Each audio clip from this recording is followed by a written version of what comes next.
Hello student, syllabus complete हो चुका है क्लास 12 का।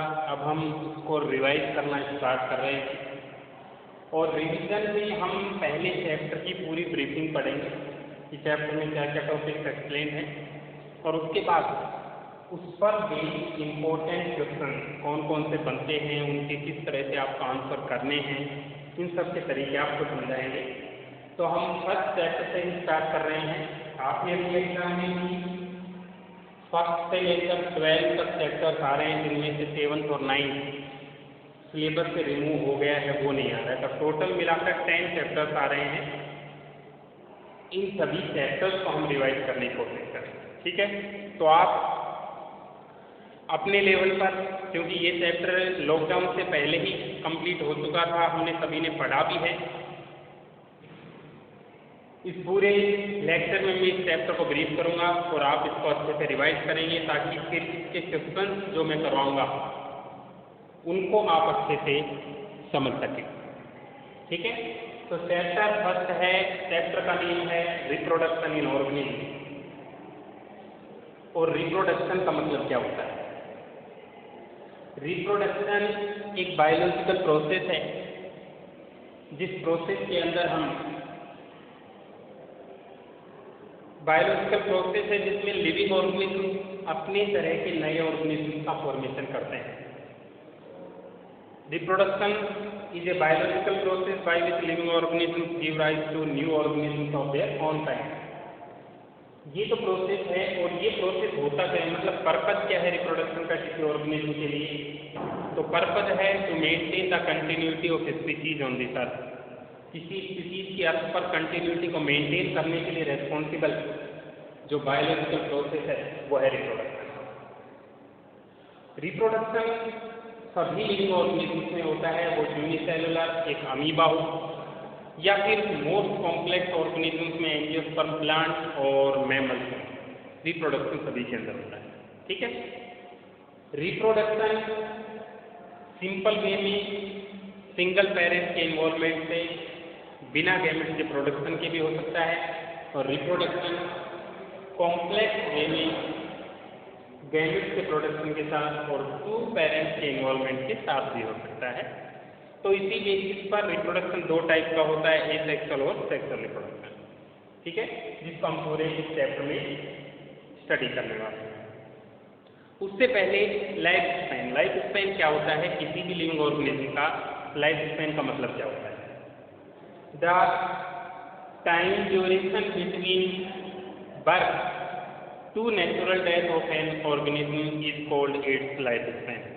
किसी लिविंग ऑर्गेनिज्म की बर्थ से उसकी नेचुरल डेथ तक का जो टाइम ड्यूरेशन है उसको ही हम बोलते हैं लाइफ स्पैन। और लाइफ स्पैन में एक ऑर्गेनिज्म के बर्थ के बाद नेचुरल डेथ होगी तो ही उसका लाइफ स्पैन कंप्लीट होगा।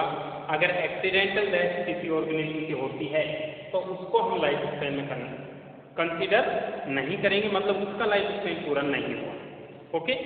तो लाइफ स्पैन लिविंग ऑर्गेनिज्म का बहुत कम टाइम से और बहुत बड़ा हो सकता है। कुछ ऑर्गेनिज्म ऐसी होती है जैसे मेक लाइफ, जिसके अंदर 1 दिन का लाइफ स्पैन है, फ्रूट लाइफ जिसमें 2 वीक का लाइफ स्पैन है, बनाना ट्री जिसमें 25 ईयर्स का लाइफ स्पैन है। उसी तरह जो राइस का प्लांट होता है उसका 4 से 5 मंथ का लाइफ स्पैन है। सभी लिविंग ऑर्गेनिज्म के अंदर एक डेफिनेट लाइफ स्पैन होता है और उस लाइफ स्पैन को कंप्लीट करने में वो अपनी लाइफ की अलग अलग स्टेजेस से पास आउट होती है वो ऑर्गेनिज्म। इसका मतलब लाइफ स्पैन किसी ऑर्गेनिज्म की साइज पर डिपेंड नहीं करता। क्यों नहीं करता? क्योंकि पैरट और क्रो 2 ऐसे बर्ड्स हैं जिनकी साइज लगभग सेम है, लेकिन पैरट की लाइफ स्पैन होती है 140 ईयर्स, जबकि क्रो की लाइफ स्पैन होती है 15 ईयर्स। तो 15 और 140 में बहुत बड़ा डिफरेंस है। इसका मतलब life span of organism do not depend on the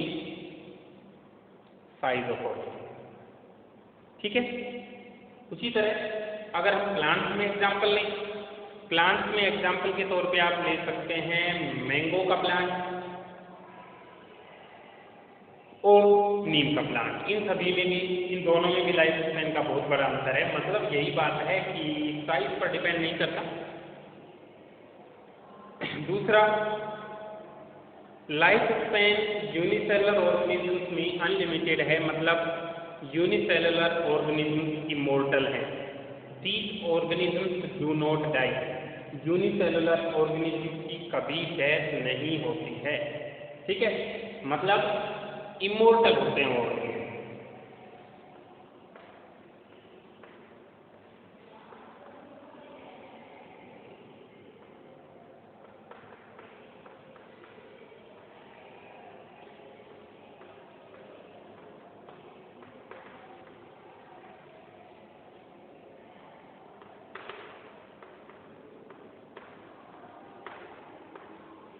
immortal का मतलब ये है कि एक यूनिसेलुलर ऑर्गेनिज्म जब ग्रोथ करके मैक्सिमम ग्रोथ लेवल तक पहुंच जाती है तो वहां पर वो डिवाइड करके दो डॉटर ऑर्गेनिज्म बना देती है। मतलब वो ऑर्गेनिज्म मरी नहीं, उसने डिवाइड होकर दो डॉटर ऑर्गेनिज्म का फॉर्मेशन कर दिया। इसका मतलब उसमें नेचुरल डेथ तो हुई नहीं। हाँ, उसमें एक्सीडेंटल डेथ हो सकती है। अगर आप यूनिसेलुलर ऑर्गेनिज्म में एग्जांपल अमीबा लेंगे तो अमीबा में कोई नेचुरल डेथ नहीं है, इमॉर्टल है अमीबा, पैरामीशियम, यूग्लिना, बैक्टीरिया, ये सब। लेकिन अगर एक्सीडेंटल कोई कोज होता है, जैसे पीएच बदलना, टेम्परेचर चेंज हो जाना, इस तरह की अगर कोई कंडीशन होती है तो उस ऑर्गेनिज्म की डेथ हो सकती है, ठीक है। तो यूनिसेलुलर ऑर्गेनिज्म होती हैं इमॉर्टल। और यूनिसेलुलर ऑर्गेनिज्म के अंदर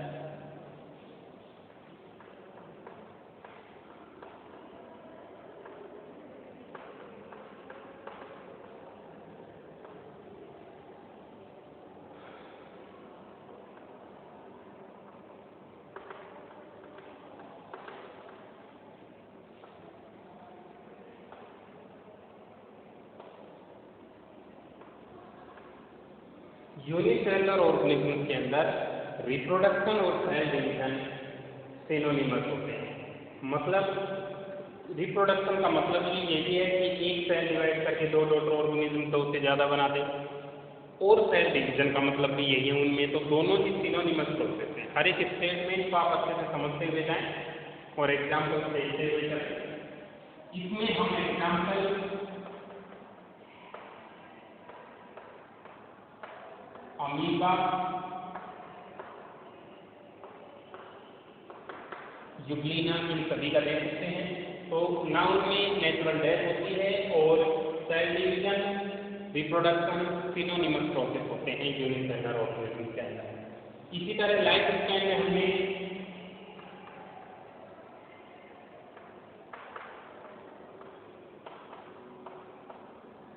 पैरेट एंड क्रो को कंपेयर किया।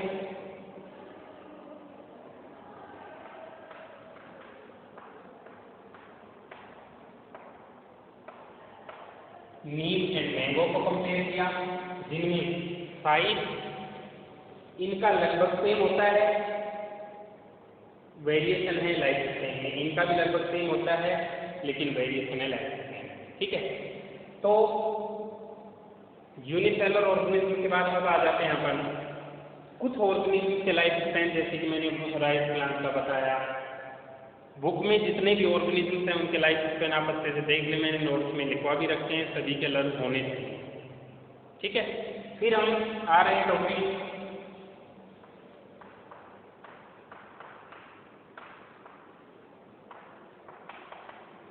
रिप्रोडक्शन का। मैंने बता दिया एक बायोलॉजिकल प्रोसेस है जिसमें लिविंग ऑर्गेनिज्म अपने जैसे नए लिविंग ऑर्गेनिज्म का फॉर्मेशन करते हैं। किसी ऑर्गेनिज्म के अंदर रिप्रोडक्शन किस मेथड से होगा वो उसके हैबिटेट और इंटरनल फिजियोलॉजी पर डिपेंड करता है। इन्वॉल्वमेंट ऑफ पेरेंट्स के बेसिस पर रिप्रोडक्शन दो टाइप का है, जिसमें एसेक्सुअल और सेक्सुअल दो टाइप रिप्रोडक्शन होते हैं, ठीक है। एसेक्सुअल रिप्रोडक्शन बिल्कुल सिंपल टाइप का रिप्रोडक्शन है जिसमें सिंगल पेरेंट के इन्वॉल्वमेंट से नई ऑर्गेनिज्म का फॉर्मेशन हो जाता है।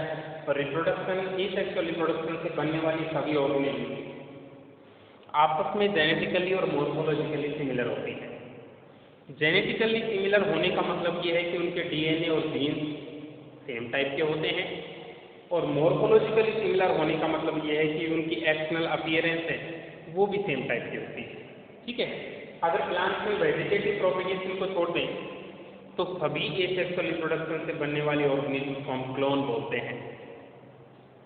तो क्लोन की डेफिनेशन यही हो गई, the group of organism formed by asexual reproduction which are genetically and morphologically similar to their parents is called clone। ठीक है, तो क्लोन बनाने के लिए सिंगल पेरेंट इन्वॉल्व होता है, उसी के जीन डीएनए और उसी की मॉर्फोलॉजी अगली जनरेशन में ट्रांसफर हो जाती है।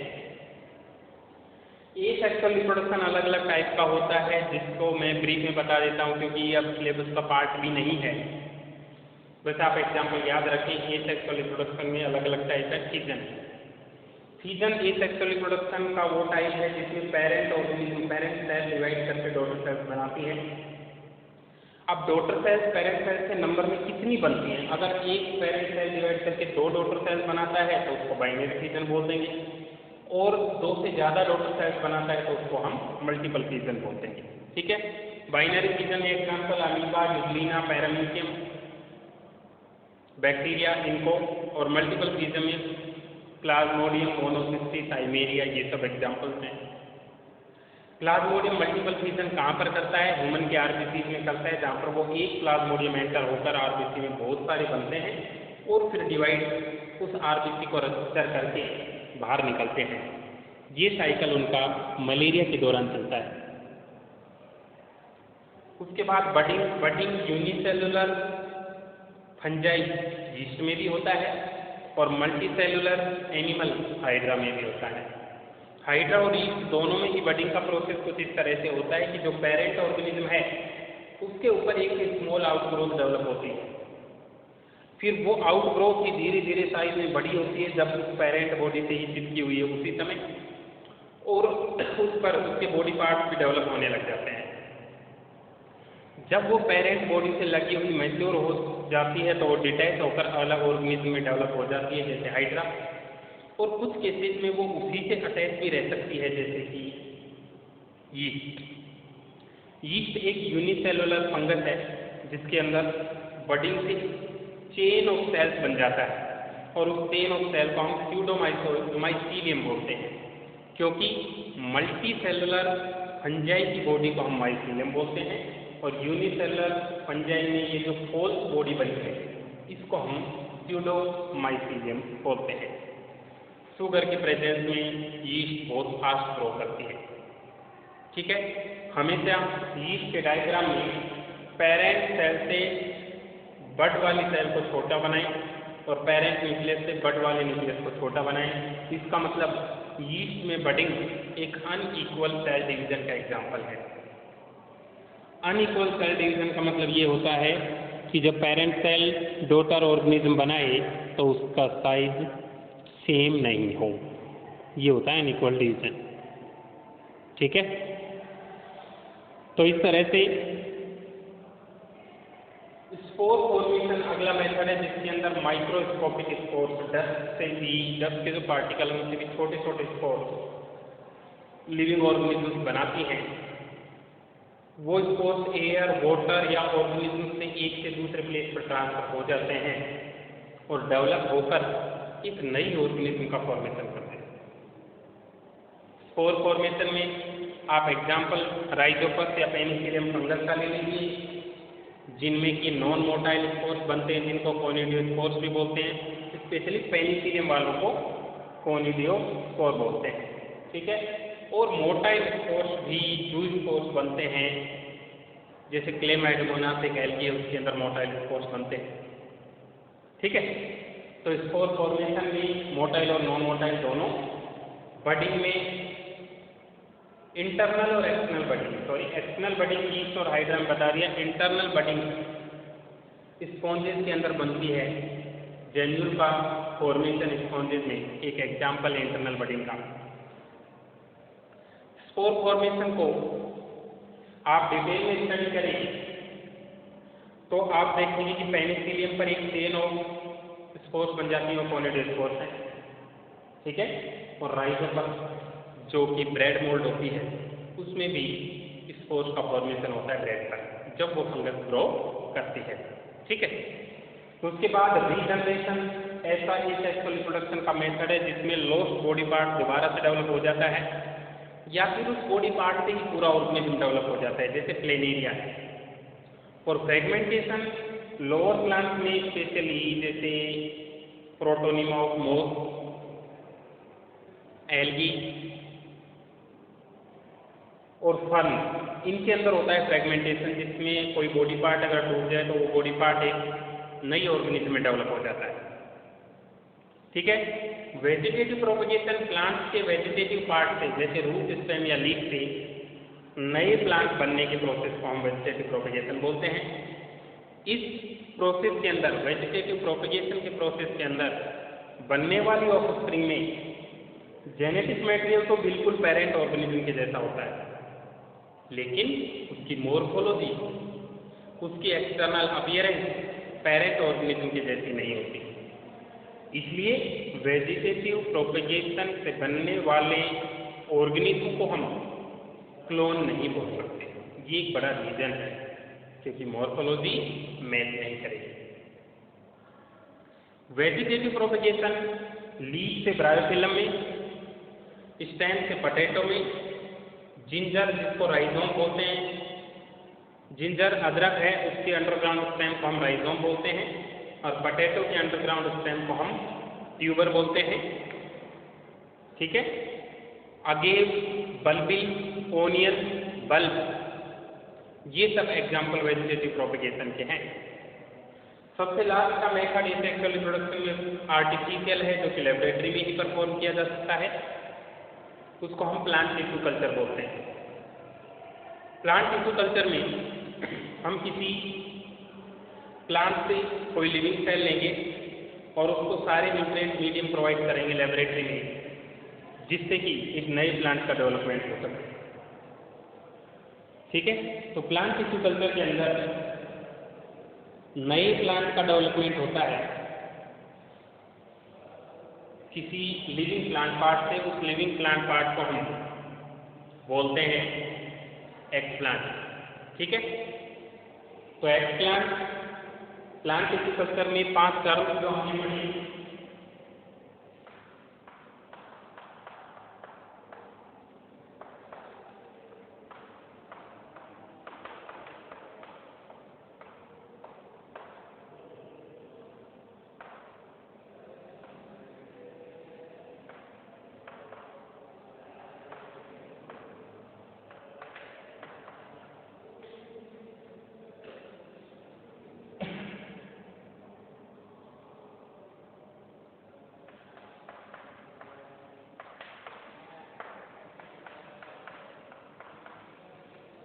ओके, तो आप एक एक चीज को देखें, आपने पढ़ी हुई है।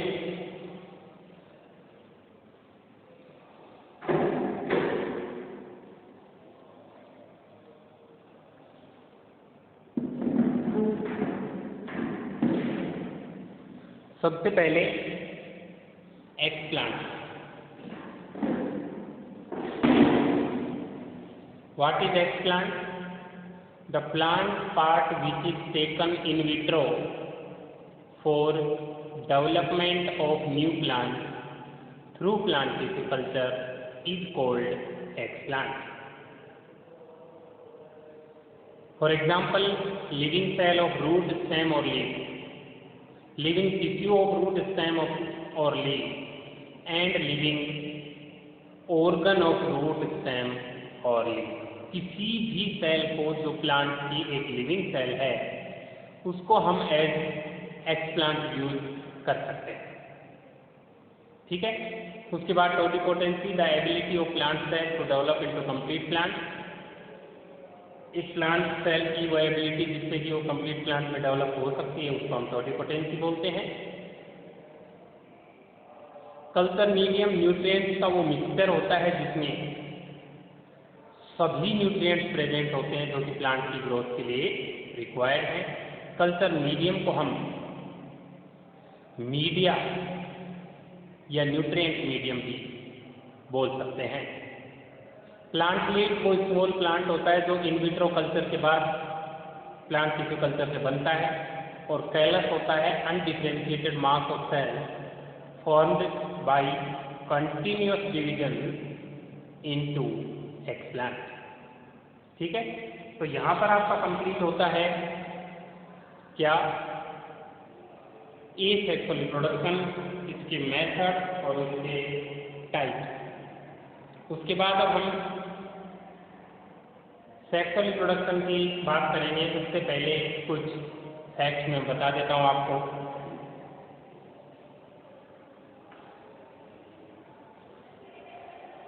आगे के पॉइंट्स में यहाँ नोट कर देता हूँ, फिर एक एक एक्सप्लेन करूँगा।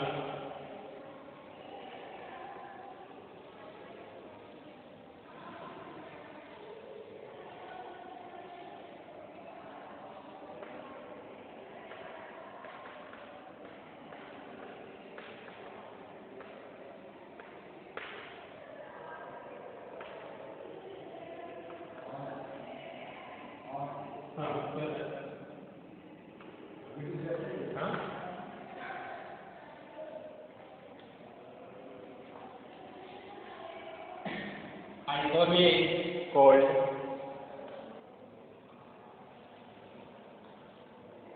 आगे ये सारी चीज़ें मैं एक्सप्लेन करूँगा, तो आप नोटबुक अपने साथ में रखो, साथ साथ अंडरलाइन चीज़ें करते जाओ कि ये चीज़ें रिवाइज हो गई। बहुत अच्छा मेथड होगा। मैं इस तरह से टॉपिक्स लिखूँगा, हर एक को मैं एक्सप्लेन करूँगा विद क्लियर ऑडियो। मैं यहाँ पर साइड में ऑडियो अच्छे से बनाऊँगा, आप उसमें फोकस करते रहें इसको सुनते हुए कि हाँ ये चीज़ें हैं ये। ठीक है, तो नोटबुक आप सभी ले सकते हैं।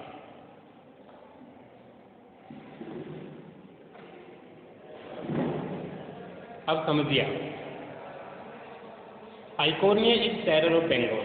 तो सबसे पहले क्वेश्चन यही बनता है, why Eichhornia is called terror of Bengal. तो इसका आंसर आएगा because Eichhornia posed destruction of fishes on large scale in sea. Sea में बंगाल के अंदर, क्योंकि बंगाल के अंदर ज़्यादातर लोग सी फूड पर डिपेंड करते हैं अपने फूड रिक्वायरमेंट के लिए। तो आइकोर्निया एक प्लांट है, आइकोर्निया क्रेसिपिस इसका कंप्लीट नेम है, और इसको वाटर हेसेंस बोलते हैं, जो कि एक एक्वेटिक वीड है। इस एक्वेटिक वीड को इंडिया में इंट्रोड्यूस किया था। क्यों? क्योंकि इसके फ्लावर्स और लीव्स बहुत ही ब्यूटीफुल होते हैं, अच्छी शेप के होते हैं, इसलिए ऑर्नामेंटल प्लांट के तौर पर इसको इंट्रोड्यूस किया गया। धीरे धीरे ये प्लांट कंप्लीट कंट्री के अंदर जो पॉल्यूटेड वाटर बॉडीज स्पेशली होती हैं उनके अंदर फैल गया, और धीरे धीरे एक्वेटिक जो वाटर बॉडीज हैं जिनमें ओशियन है, रिवर है, इन सभी में धीरे धीरे फैलने लगा। तो जिस वाटर बॉडी में ये प्रेजेंट होता है वहाँ पर लार्ज स्केल पर डिजोल्ड ऑक्सीजन को इसकी रूट्स यूज करती हैं, और बहुत ही फास्ट ये ग्रो करता है वाटर बॉडीज में। इसलिए क्योंकि ये वाटर बॉडी से ऑक्सीजन को ड्रेन कर देता है, तो एक्वेटिक ऑर्गेनिज्म की वहाँ डेथ होने लगती है। तो बंगाल में ऐसा इंसिडेंट हुआ कि सी कोस्ट पर बहुत सारी आइकोर्निया फैल गई और लार्ज स्केल पर फिशेज की डेथ होने लगी, जिससे फूड की अनअवेलेबिलिटी हुई।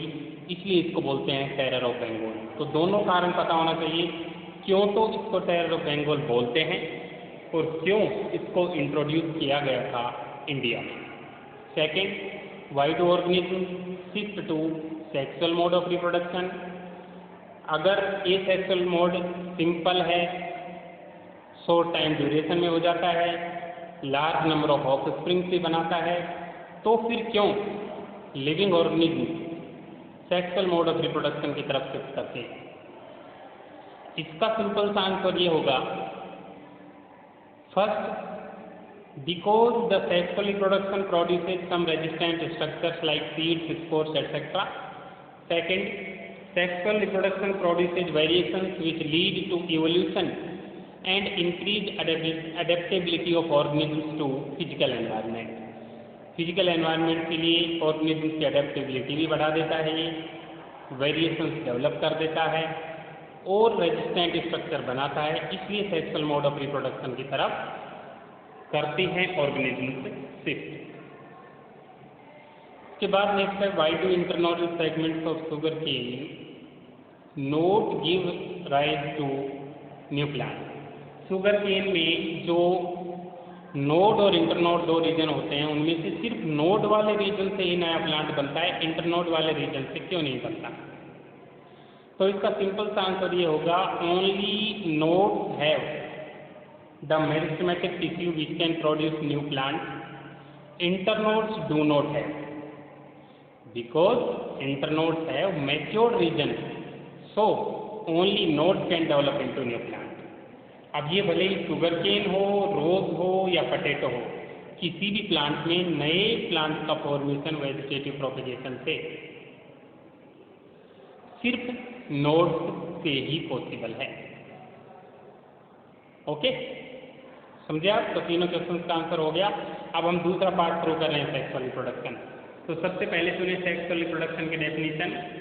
The mode of reproduction involving two parents and occurs by formation and fusion of gametes is called sexual reproduction. Sexual reproduction mostly higher organism जैसे प्लांट्स और animals में होता है, लेकिन कुछ लोअर ऑर्गेनिज्म जैसे फंजाई और एल्गी में भी सेक्सुअल रिप्रोडक्शन रिपोर्ट किया गया है। सेक्सुअल रिप्रोडक्शन को स्टडी करने के लिए हमें लिविंग ऑर्गेनिज्म जिनमें सेक्सुअल रिप्रोडक्शन होता है उनकी फेजेज ऑफ लाइफ क्या होती है वो स्टडी करनी पड़ेगी। तो अगर एनिमल्स की बात करें तो लाइफ की तीन फेजेज हैं, juvenile phase, reproductive phase and senescent phase. और प्लांट्स की बात करें तो तीन फेजेज हैं, vegetative phase, reproductive phase and senescent phase. Juvenile phase animals की या फिर वेजिटेटिव फेज प्लांट्स की लाइफ की वो फेज होती है जिसमें लिविंग ऑर्गेनिज्म रिप्रोडक्टिव मैच्योरिटी को अटेन करने के लिए ग्रोथ शो करते हैं। और जब उन ऑर्गेनिज्म्स में रिप्रोडक्टिव मैच्योरिटी आ जाती है तो वो एंटर हो जाते हैं रिप्रोडक्टिव फेज ऑफ लाइफ में। मतलब what is reproductive phase of life? The phase of life in which living organisms produce active gametes so that they can reproduce is called reproductive phase। और सबसे last है senescent phase, जिसके बाद organism की death होती है। Senescent phase को characterise किया जाता है decrease metabolic activity. Metabolic activity slow हो जाती है, बहुत ही कम हो जाती है। स्टॉपेज ऑफ गैमेट प्रोडक्शन या फिर स्लो डाउन हो जाना, गैमेट का प्रोडक्शन या तो रुक जाएगा या फिर स्लो हो जाएगा। ये दोनों फेजेज हैं, दोनों कैरेक्टर्स हैं सेनेसेंट फेज के। ठीक है, तो अब इन वेजिटेटिव, रिप्रोडक्टिव और सेनेसेंट फेज के बेसिस पर प्लांट्स और एनिमल को हम डिटेल में स्टडी करते हैं। प्लांट्स में जो वेजिटेटिव फेज होती है उसका मतलब ये है कि सीड ने जर्मिनेट किया और रूट, स्टेम, लीफ इन सभी का प्रोडक्शन सीड कर देते हैं। तो जब तक प्लांट के ऊपर फ्लावर्स का डेवलपमेंट नहीं हो, रिप्रोडक्टिव ऑर्गन्स का डेवलपमेंट नहीं हो, तब तक वो होता है वेजिटेटिव फेज। और जब उसमें फ्लावर्स बन जाएं या रिप्रोडक्टिव स्ट्रक्चर का फॉर्मेशन हो जाए, मतलब उसमें गैमेट का प्रोडक्शन स्टार्ट हो जाए, तो उसको बोलते हैं कि ये प्लांट है रिप्रोडक्टिव फेज में। तो आप एंजियोस्पर्मिक प्लांट को इजीली अंदाज़ा लगा सकते हैं कि जिस प्लांट पर फ्लावर्स हैं वो तो रिप्रोडक्टिव फेज में चल रहा है, और जिस पर फ्लावर्स का फॉर्मेशन नहीं हुआ है या हो चुका तो अब वो चल रहा है वेजिटेटिव फेज में। ठीक है, तो हम प्लांट्स को क्लासिफाई कर सकते हैं दो मेन कैटेगरीज के अंदर, जिसमें मोनोकार्पिक और पॉलीकार्पिक प्लांट्स आते हैं। कार्प टर्म का मतलब होता है फ्रूट की बॉल। फ्रूट की बॉल हमने पढ़ी है, 3 लेयर होती हैं, endocarp, mesocarp, pericarp, epicarp sorry. तो कार्प का मतलब होता है फ्रूट। ऐसे प्लांट्स जो पूरी लाइफ में एक बार ही फ्लावर्स और फ्रूट्स बनाते हैं उनको मोनोकार्पिक प्लांट्स बोलते हैं। और जो अपनी लाइफ में बहुत ज़्यादा बार फ्लावर्स और फ्रूट्स का फॉर्मेशन करते हैं उनको हम बोलते हैं पॉलीकार्पिक। तो मोनोकार्पिक में एग्जाम्पल हो जाएगा वीट, मेज, राइस, और पॉलीकार्पिक में एग्जाम्पल हो जाएगा मैंगो, नीम, बनाना, ये सब। ठीक है, तो मोनोकार्पिक और पॉलीकार्पिक में डिफरेंस हो गया। इसका मतलब मोनोकार्पिक के प्लांट लाइफ टाइम में एक बार ही फ्लावर्स और फ्रूट्स बनाएंगे। तो उन मोनोकार्पिक को फिर 3 में डिवाइड किया है, यहाँ पर जो नीचे लिखा है मैंने, एनुअल, बाइनियल और पेरिनियल प्लांट। ऐसे मोनोकार्पिक प्लांट जो एक पर्टिकुलर ईयर में ही ग्रोथ शो करते हैं, वेजिटेटिव और रिप्रोडक्टिव ग्रोथ शो करेंगे, फ्लावर, फ्रूट और सीड का फॉर्मेशन करेंगे और फिर उसकी डेथ हो जाएगी उस पर्टिकुलर ईयर के अंदर ही। ऐसे प्लांट्स को हम बोलते हैं एनुअल, लेकिन है ही मोनोकार्पिक। बाइनियल प्लांट्स वो होते हैं जो कि एक पहले ईयर में तो वेजिटेटिव ग्रोथ शो करते हैं, मतलब रूट, स्टेम और लीफ का फॉर्मेशन करेंगे, और नेक्स्ट ईयर में रिप्रोडक्टिव शो करते हैं, रिप्रोडक्टिव ग्रोथ शो करते हैं, जिसमें फ्लावर, फ्रूट और सीड बनाएंगे। तो 2 ईयर में जो लाइफ स्पेन को कंप्लीट करें, लेकिन फ्लावर्स और फ्रूट का फॉर्मेशन सिर्फ एक बार ही करेंगे। तो ऐसे प्लांट्स को हम बोलते हैं बाइनियल मोनोकार्पिक। और तीसरी कैटेगरी है पेरिनियल प्लांट। पेरिनियल प्लांट्स वो होते हैं जो बहुत सालों तक ग्रो करते हैं, लेकिन फ्लावर और फ्रूट का फॉर्मेशन सिर्फ एक बार करते हैं, उसके बाद तुरंत डेथ हो जाती है। तो ये तीनों एग्जाम्पल जो एनुअल, बाइनियल और पेरिनियल हैं, ये एग्जाम्पल आप ध्यान रखें मोनोकार्पिक के हैं। तो पेरिनियल मोनोकार्पिक में एग्जाम्पल है बैम्बू। बैम्बू प्लांट को बैम्बूसा टुल्डा साइंटिफिक नेम है, और ये 50 से 100 साल की इसकी लाइफ स्पेन में सिर्फ एक बार फ्लावर्स और फ्रूट्स का फॉर्मेशन करता है। फ्लावर्स एंड फ्रूट्स बनाने के बाद इसकी डेथ हो जाती है, लेकिन ये बहुत साल तक ग्रो करता है, पेरिनियल प्लांट। ठीक है, तो एनुअल 1 साल, बाइनियल 2 साल, पेरिनियल बहुत सारे साल। दूसरी कैटेगरी जो पॉलीकार्पिक है, पॉलीकार्पिक के अंदर बहुत सारे साल ग्रो करेगा, बहुत बार फ्लावर्स और फ्रूट्स का फॉर्मेशन करेगा। इन कैटेगरीज के अलावा कुछ प्लांट्स ऐसे भी हैं जो एबनॉर्मल फ्लावरिंग फिनोमिना शो करते हैं। ऐसे प्लांट्स में है नील कुरंजी, जिसको स्ट्रोबिलेंथस कुंथियाना प्लांट बोलते हैं। नील कुरंजी में एक स्पेशल मैकेनिज्म क्या है कि वो 12 ईयर्स में एक बार फ्लावर्स और फ्रूट्स का फॉर्मेशन करता है। उसमें फ्लावरिंग लास्ट 2006 अक्टूबर में हुई, फिर 2018 के अक्टूबर में हुई, अब 2030 के अक्टूबर में होगी। तो इस प्लांट का नाम है स्ट्रोबिलेंथस कुंथियाना, जिसको हम बोलते हैं नील कुरंजी। स्पेशल रीजन केरला में ही ये होता है, हर जगह नहीं होता। ठीक है, तो ये हम पढ़ रहे हैं फेजेज ऑफ लाइफ। तो फेजेज ऑफ लाइफ में ही अगर एनिमल्स की बात करें तो वो जुवेनाइल फेज होगी, जिसमें एक एनिमल में या ह्यूमन बीइंग में सेकेंडरी सेक्सुअल कैरेक्टर्स डेवलप होने स्टार्ट होंगे, और जब उसकी बॉडी में गैमेट्स का प्रोडक्शन स्टार्ट हो जाएगा तो वो रिप्रोडक्टिव फेज में एंटर हो जाएगा। रिप्रोडक्टिव फेज फीमेल्स के अंदर और मेल्स के अंदर अलग अलग चलती है। गैमेट्स का प्रोडक्शन ह्यूमंस के अंदर फीमेल में जल्दी शुरू हो जाता है एज कंपेयर टू मेल। तो रिप्रोडक्टिव साइकिल 2 टाइप की होती है एनिमल्स के अंदर। एनिमल्स में 2 टाइप की रिप्रोडक्टिव साइकिल फीमेल्स में चलती है।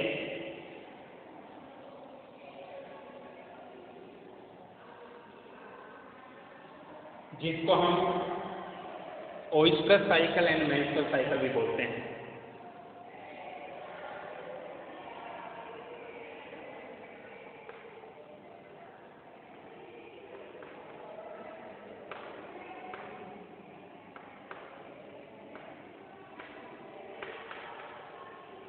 ओइस्टर साइकिल वो होती है जिसमें एक ईयर के पर्टिकुलर सीजन में कोई ऑर्गेनिज्म रिप्रोड्यूस करती है, मतलब उसकी फीमेल जो होती हैं उनमें एग सेल का प्रोडक्शन पूरे साल के एक सीजन में ही होता है, जबकि मेंस्ट्रुअल साइकिल जिन मैमल्स में चलती है उनमें गैमेट का प्रोडक्शन फीमेल के अंदर पूरे साल कंटिन्यूसली होता ही रहता है। इसका मतलब ओइस्टर साइकिल वाले एनिमल्स पूरे ईयर के एक पर्टिकुलर टाइम इंटरवल में ही रिप्रोड्यूस कर सकते हैं, जबकि मेंस्ट्रुअल साइकिल वाले एनिमल्स पूरे ईयर में कंटिन्यूसली रिप्रोड्यूस कर सकते हैं कभी भी। इसलिए इनको तो हम बोलते हैं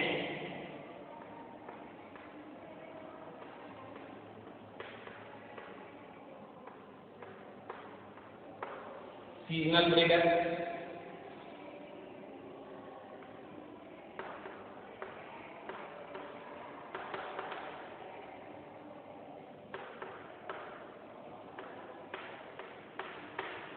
इनको बोलते हैं कंटिन्यूस ब्रीडर,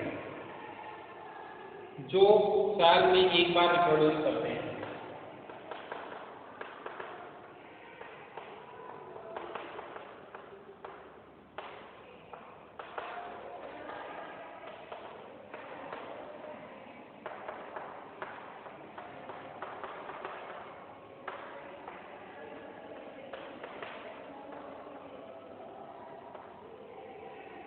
ज़्यादातर ऑर्गेनिज्म में ओइस्टर साइकिल चलता है जिसके अंदर लिविंग ऑर्गेनिज्म सीजनल ब्रीडर्स होते हैं। ज़्यादातर मैमल्स भी इसमें आ गए, बर्ड्स, रेप्टाइल्स, जैसे ये सब इसी का एग्जाम्पल है।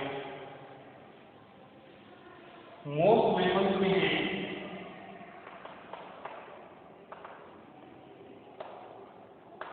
Non primate mammals. Primate mammals में हम हैं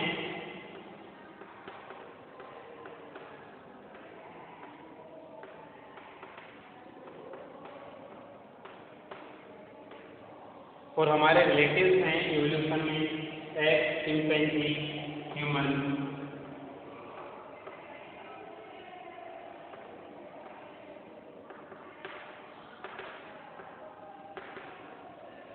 ये होते हैं प्राइमेट मैमल्स।